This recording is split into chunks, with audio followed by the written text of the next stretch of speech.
शहर पटना, बिहार की राजधानी। यहाँ की गलियों में हवा से ज्यादा बातें उड़ती थी।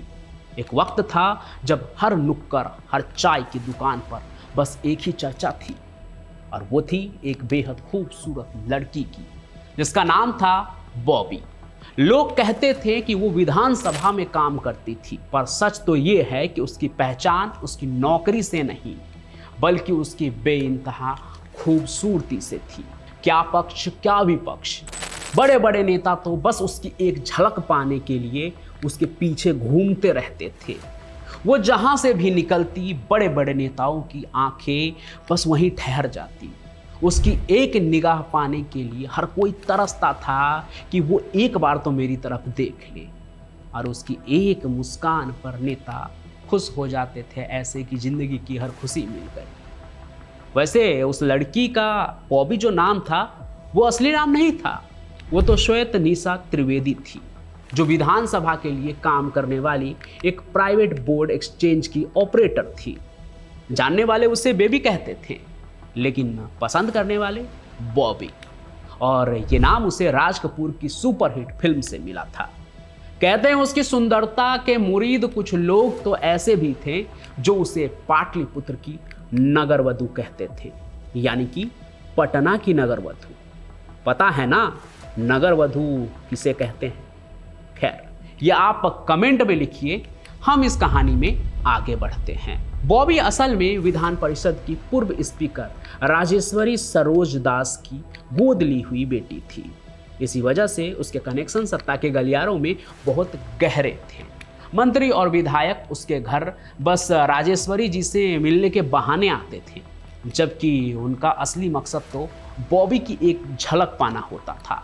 आप समझ सकते हैं कि उस जमाने में बिहार के विधानसभा और वहाँ की राजनीति में उस एक लड़की की क्या हैसियत थी, उसकी खूबसूरती का क्या चर्चा था कि लोग इतने दीवाने हुआ करते थे कि उसकी एक झलक पाने के लिए उसके घर तक पहुँचते थे।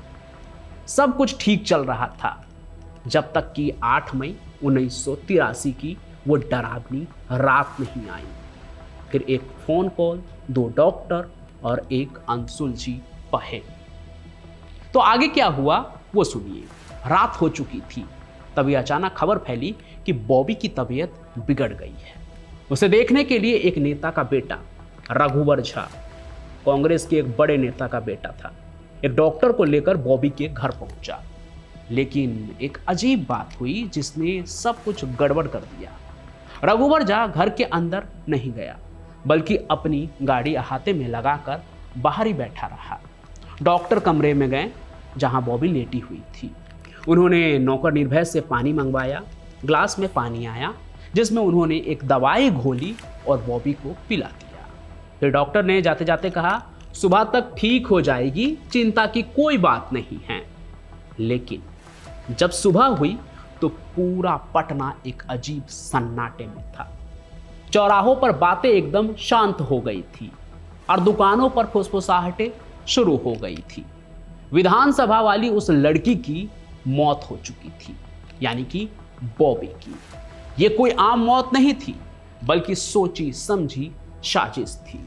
ये बात तब और भी पक्की हो गई जब पुलिस ने एक ही लाश के लिए 2-2 डेथ सर्टिफिकेट जारी किए। ये तो साफ साफ गुनाह को छुपाने की कोशिश थी। एक लाश के 2 डेथ सर्टिफिकेट, और उसमें भी अलग अलग टाइम। एक सर्टिफिकेट विधानसभा के डॉक्टर के झा ने बनाया, जिसमें मौत की वजह इंटरनल ब्लीडिंग और समय सुबह 4 बजे का था। दूसरा इंदिरा गांधी हृदय रोग संस्थान के कार्डियोलॉजिस्ट डॉक्टर अशोक कुमार ठाकुर ने बनाया था, जिसके हिसाब से मौत हार्ट अटैक से सुबह 4:30 बजे हुई थी। दोनों के समय में आधे घंटे का फर्क था, यानी जब एक डॉक्टर के हिसाब से बॉबी मर चुकी थी, वहीं दूसरे डॉक्टर के हिसाब से वो जिंदा थी।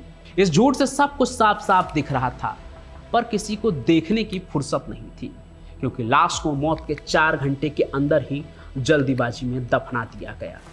उस वक्त लगा कि कुछ तो गड़बड़ है, मतलब दाल में जरूर कुछ काला है। लेकिन बाद में पता चला कि दाल में कुछ काला नहीं, बल्कि पूरी की पूरी दाल ही काली थी। और इसमें शामिल थे सत्ता के बड़े बड़े चेहरे, दर्जनों विधायक और कई मंत्री। एक लड़की के मौत के साये में उलझ चुके थे ये सभी नेता, और उन लोगों की पूरी कोशिश थी, पूरा जोर था कि बॉबी की मौत की बात कभी बाहर ही ना आए। पर तमाम कोशिशों के बाद भी ये राज ज्यादा दिन तक छिप नहीं पाया। वो ऐसे कि 9 मई 1983 को पटना के तत्कालीन एसएसपी किशोर कुणाल को इंडियन एक्सप्रेस के एक पत्रकार हेमेंद्र नारायण का फोन आया। आमतौर पर जब कोई पत्रकार किसी अधिकारी को कॉल करते हैं ना इंफॉर्मेशन निकलवाने के लिए, तो पहले तो दुआ सलाम होता है कि सर आप कैसे हैं। लेकिन उस दिन बिना किसी हेलो हाय के पत्रकार ने सीधा सवाल किया, सर पटना में कोई बड़ा मर्डर हुआ है क्या? पत्रकार का यह लहजा ही बता रहा था कि इस बार इंफॉर्मेशन निकालने के लिए नहीं, बस वेरीफाई करने के लिए कॉल था। मतलब कोई कांड तो हुआ है, इसकी पक्की खबर है उसके पास। खुद एसएसपी साहब भी चौंक गए। ये कौन कांड के बारे में पूछ रहा है वो, जो हमको भी नहीं पता है? और फिर वो जवाब देते हुए कहते हैं, वायरलेस के पास ही बैठे हैं, मेरे पास तो ऐसी कोई खबर नहीं आई है। इस पर पत्रकार ने बताया, सर सचिवालय थाना क्षेत्र में एक लड़की की हत्या कर दी गई है और इसमें कई बड़े नेता का नाम आ रहा है। सचिवालय का मतलब बिहार का वो जगह पटना में, जैसे दिल्ली में पार्लियामेंट वाला एरिया है ना, वो। और वहां मर्डर होने का दावा सुनकर एसएसपी एकदम हैरान हो गए। उन्होंने तुरंत अपनी टीम को इस बात की खबर दी और जांच करने को कहा। अगले दिन यानी 10 मई को अधिकारियों ने एसएसपी कुणाल को बताया कि एक लड़की जिसका नाम बॉबी था और जो विधानसभा में काम करती थी ना, उसकी मौत हो गई है। ध्यान दीजिएगा, उन्होंने कहा मौत हो गई है, हत्या नहीं। बस इतना पता चला कि उसे आनन फानन में एक कब्रिस्तान में दफना दिया गया है। इतना कुछ मालूम होने के बाद भी खबर दबी ही रही, क्योंकि इधर नेताओं का नाम रिवील होता और उधर राज्य की सरकार ढह जाती। इसलिए पूरी कोशिश यही रही कि मामला दबा ही रहे और बड़े बड़े अधिकारी भी नेताओं के आगे कुछ नहीं कर पाए। लेकिन तब की पत्रकारिता आज जैसी नहीं थी ना। अगले ही दिन 11 मई को 2 अखबारों ने इस मौत की खबर को फ्रंट पेज पर छाप दिया, जिसमें से एक अखबार दैनिक आज नाम का था। बॉबी की मौत की खबर से पूरे पटना में हंगामा मच गया। खबर में साफ साफ हत्या की बात लिखी थी। चारों तरफ से दबाव पड़ने लगा। एसएसपी कुणाल को एक एफआईआर दर्ज करनी ही पड़ी, लेकिन उसमें बॉबी की मौत को अननेचुरल डेथ बताया गया। जांच शुरू हुई तो एसएसपी कुणाल को समझ में आया कि अननेचुरल डेथ का जो मामला है, दावा है, वो गलत है और सच जानने के लिए पोस्टमार्टम बहुत जरूरी है। लेकिन लाश तो दफन हो चुकी थी। पर उन्होंने एक चौंकाने वाला फैसला लिया। फैसला कि बॉबी की लाश को कब्र से बाहर निकाला जाएगा। पुलिस ने बॉबी की लाश को कब्र से बाहर निकाला और पोस्टमार्टम के लिए भेज दिया। लेकिन पोस्टमार्टम रिपोर्ट में कुछ खास पता नहीं चला, क्योंकि लाश मिट्टी में दबे होने के कारण डिकम्पोज होने लगी थी, गलने लगी थी। लेकिन एसएसपी कुणाल ने हार नहीं माना। उन्हें पता था कि इस केस में कुछ तो है जिसे छिपाया जा रहा है। उन्होंने बॉबी के शरीर को विसरा टेस्ट के लिए फॉरेंसिक लैब भेज दिया।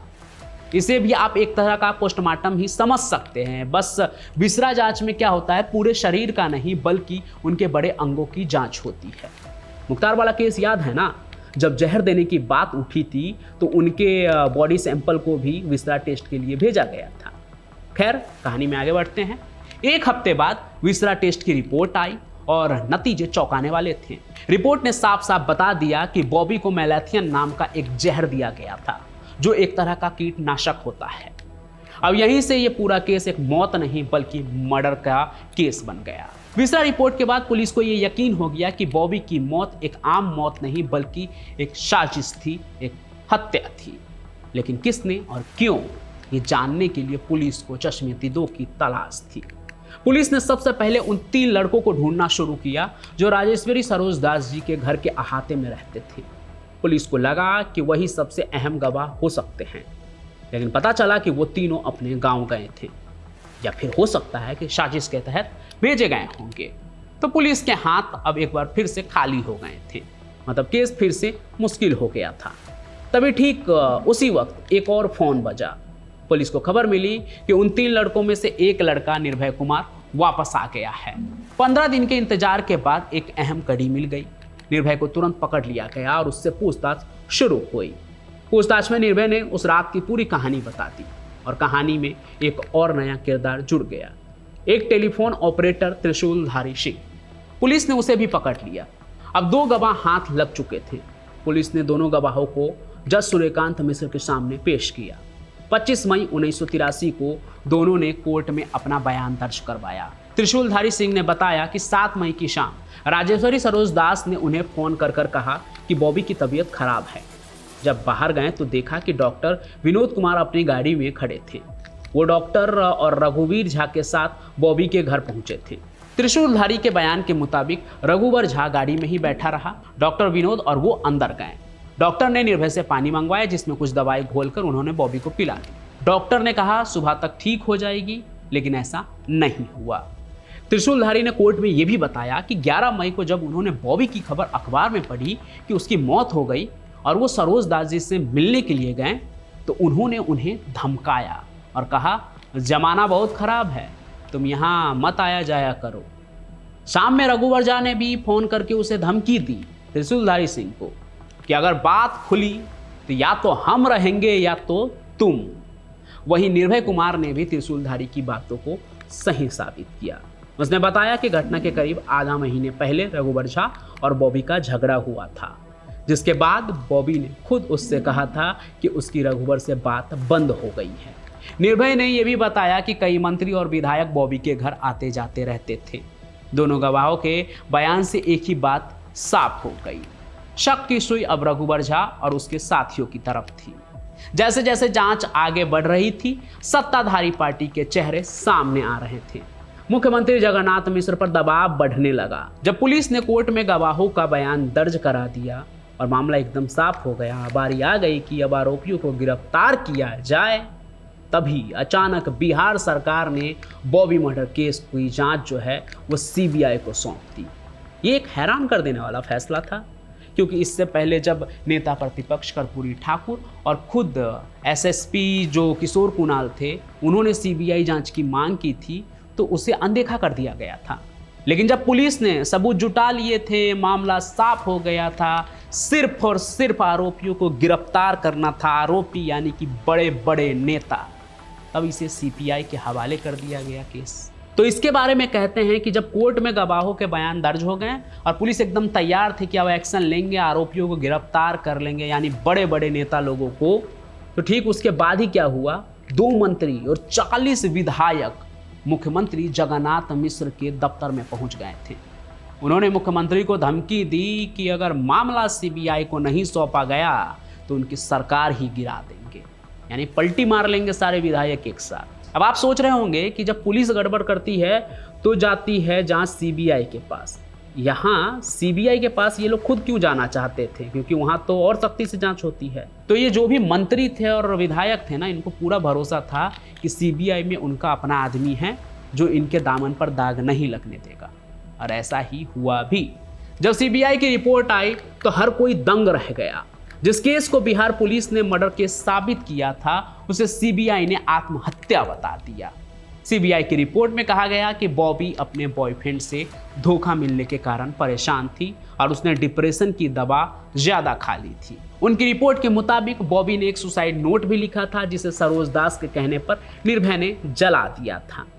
सीबीआई ने तो पुलिस पर यह भी आरोप लगा दिया कि उन्होंने डरा धमका कर, मार पीट कर निर्भय और जो त्रिशूलधारी सिंह है उनसे रघुवर झा का नाम जबरदस्ती निकलवाया है ताकि उनको फंसाया जा सके। और सबसे हैरानी वाली बात कि सीबीआई ने रघुवर झा को इस हत्या से बरी ही कर दिया।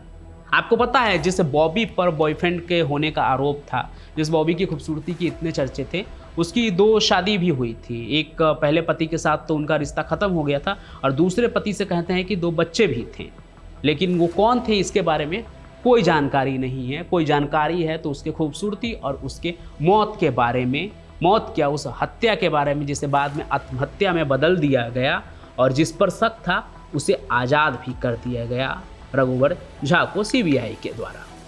इस तरह से एक साफ साफ दिख रहा है केस पर मिट्टी डाल दी गई।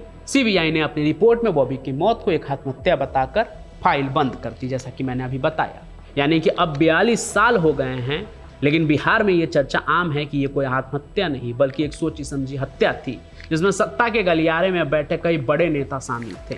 इस तरह इंसाफ की आंखों पर काली पट्टी बांध दी गई और न्याय के तराजू पर बट्टा लगा दिया गया।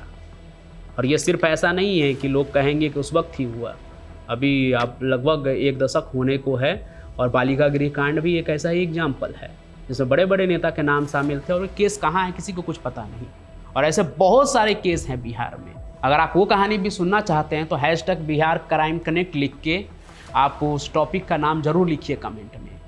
आज की कहानी में बस इतना ही। कहानी को लाइक कीजिए, कमेंट कीजिए और साथ ही साथ इस चैनल को सब्सक्राइब जरूर कर लीजिए। मैं पंचम प्रकाश अपनी कहानी के साथ यूं ही हाजिर होता रहूँगा।